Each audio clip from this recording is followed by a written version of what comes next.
भारत के भूगोल में जल परिवहन से संबंधित पर्सन है। जल परिवहन से संबंधित पर्सन वाटर ट्रांसपोर्ट। तो क्वेश्चन है कि गंगा नदी पर स्थित राष्ट्रीय जलमार्ग संख्या 1 इलाहाबाद को किससे जोड़ती है। ये क्वेश्चन दिया है कि गंगा नदी पर स्थित है राष्ट्रीय जलमार्ग संख्या 1 इलाहाबाद को किससे जोड़ती है। इसका सही आंसर है ऑप्शन नंबर डी, हल्दिया से जोड़ती है। इलाहाबाद को हल्दिया से जोड़ती है। गंगा नदी पर स्थित है राष्ट्रीय जलमार्ग संख्या 1 इलाहाबाद को हल्दिया से जोड़ता है। यह जलमार्ग गंगा, भागीरथी और हुगली नदी तंत्र में स्थित है। इस जलमार्ग पर स्थित जो प्रमुख शहर है वो प्रयागराज, वाराणसी, मुगलसराय, बक्सर, आरा, पटना, मोकामा, मुंगेर, भागलपुर, फरक्का, कोलकाता और हल्दिया इस मार्ग पर स्थित ये शहर हैं।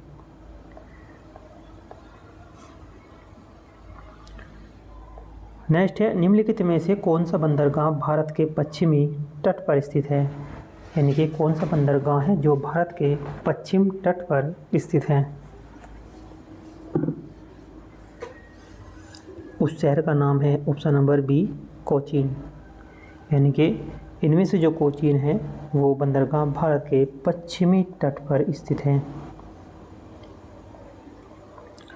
कोचीन बंदरगाह को अरब सागर की रानी या क्वीन ऑफ अरेबियन सी के नाम से भी इसे जाना जाता है। पूरब का वेनिस कहा जाने वाला बंदरगाह केरल के मालाबार तट, पश्चिमी तट के वेबनाड कयाल में अवस्थित वेलिंगटन द्वीप पर ये स्थित है।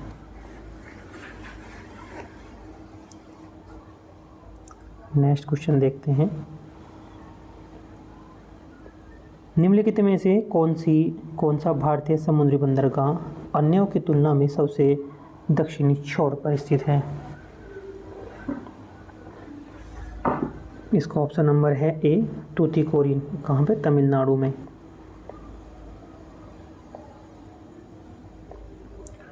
तूतीकोरिन बंदरगाह दिए गए बंदरगाहों की तुलना में सबसे दक्षिणी छोर पर स्थित है। भारत के तमिलनाडु राज्य के दक्षिण भाग में मन्नार की खाड़ी में स्थित एक कृत्रिम बंदरगाह है। इसे वर्तमान में वी.ओ. चिदम्बरम बंदरगाह के नाम से भी जाना जाता है।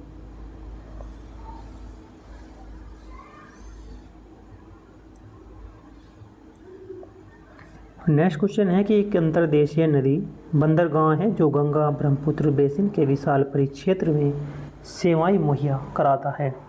कौन सा एक बंदरगाह है जो अंतर्देशीय नदी बंदरगाह है, मतलब जो गंगा ब्रह्मपुत्र बेसिन के विशाल परिक्षेत्र में सेवाएं मुहैया कराता है।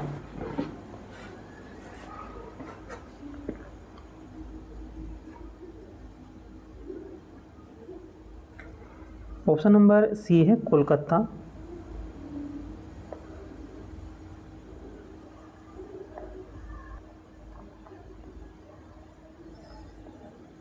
कोलकाता बंदरगाह भारत का एकमात्र नदी बंदरगाह है जो हुगली नदी पर स्थित है और यह बंदरगाह गंगा ब्रह्मपुत्र बेसिन के विशाल परिक्षेत्र की सेवाएं मुहैया कराता है और इसे वर्तमान में श्यामा प्रसाद मुखर्जी बंदरगाह के नाम से भी जाना जाता है।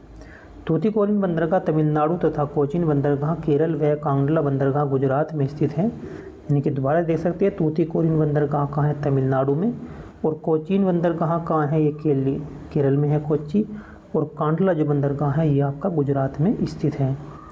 याद है कि कांडला बंदरगाह को पंडित दीनदयाल बंदरगाह के नाम से जाना जाता है। जो कांडला बंदरगाह है जो गुजरात में स्थित है उसे पंडित दीनदयाल बंदरगाह के नाम से जाना जाता है।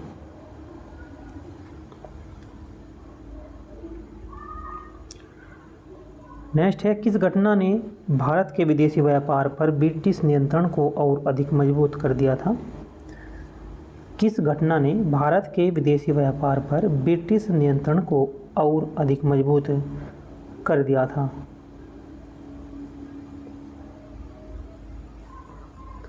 ऑप्शन नंबर ए है, सुएज नहर को खोल दिया जाना। जैसे सुएज नहर का खोल दिया जाना तय हुआ तो इस घटना ने भारत के विदेशी व्यापार पर जो ब्रिटिश नियंत्रण था और उसे और अधिक मजबूत कर दिया था सुएज नहर के खोलने से। 1869 को सुएज नहर के खुल जाने से भारत के विदेशी व्यापार पर ब्रिटिश नियंत्रण और अधिक मजबूत हुआ था, क्योंकि इस नहर के कारण भारत और ब्रिटेन के मध्य दूरी कम हो गई थी और व्यापारिक रास्ता सरल और सुगम हो गया था। 1869 में सुएज नहर के खुल जाने के कारण, ये डेट याद रखनी कि 1869 में सुएज नहर का खुलना तय हुआ।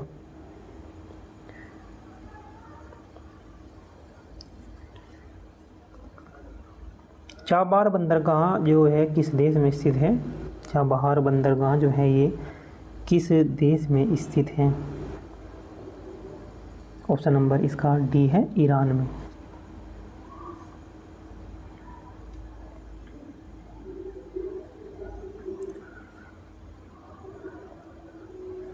चाबहार बंदरगाह ईरान में स्थित है। यह ईरान का एकमात्र समुद्री बंदरगाह है। ईरान का एकमात्र समुद्री बंदरगाह है। चाबहार बंदरगाह ईरान के सिस्तान और बलूचिस्तान प्रांत के मकरान तट पर ओमान की खाड़ी के पास और होर्मुज़ जलसंधि के स्ट्रेट मुहाने पर स्थित है। चाबहार बंदरगाह ईरान का एकमात्र ऐसा बंदरगाह है जो उसे हिंद महासागर में सीधी पहुंच प्रदान कर सकता है। हिंद महासागर में सीधी पहुंच जो है प्रदान करता है। अफगानिस्तान और मध्य एशियाई देश तुर्कमेनिस्तान, उज़्बेकिस्तान आदि के करीब होने के कारण इसे इन स्थलबद्ध देशों के लिए गोल्डन गेट भी से कहा जाता है।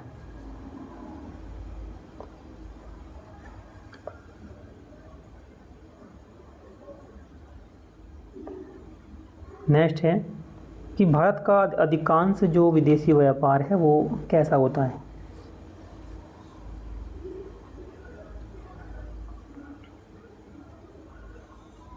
भारत का अधिकांश विदेशी जो व्यापार है वो कैसा होता है? समुद्री और हवाई मार्गों के माध्यम से होता है। ऑप्शन नंबर इसका डी राइट आंसर है कि जो भारत का अधिकांश विदेशी व्यापार है वो कैसे होता है?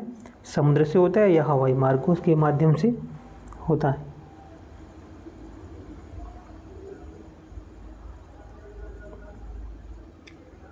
भारत के पास द्वीपों सहित लगभग जो है 7,517 किलोमीटर लंबा व्यापक समुद्री तट है।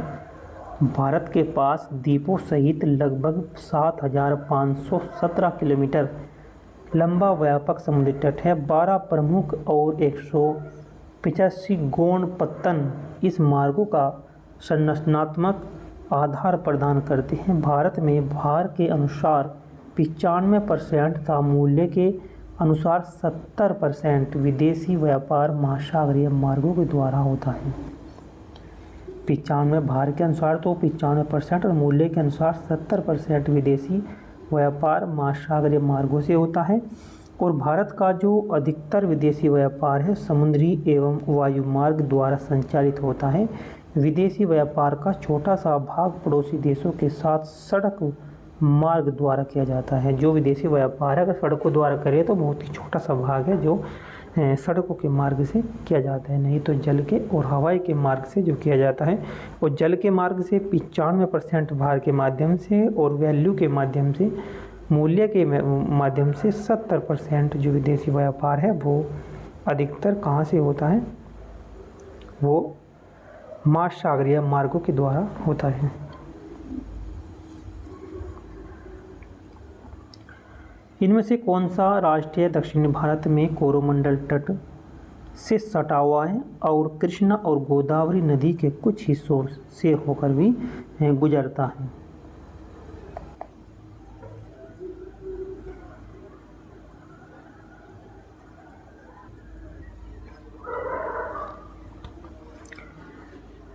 इसको ऑप्शन नंबर बी है, राष्ट्रीय जलमार्ग 4। राष्ट्रीय जलमार्ग 4।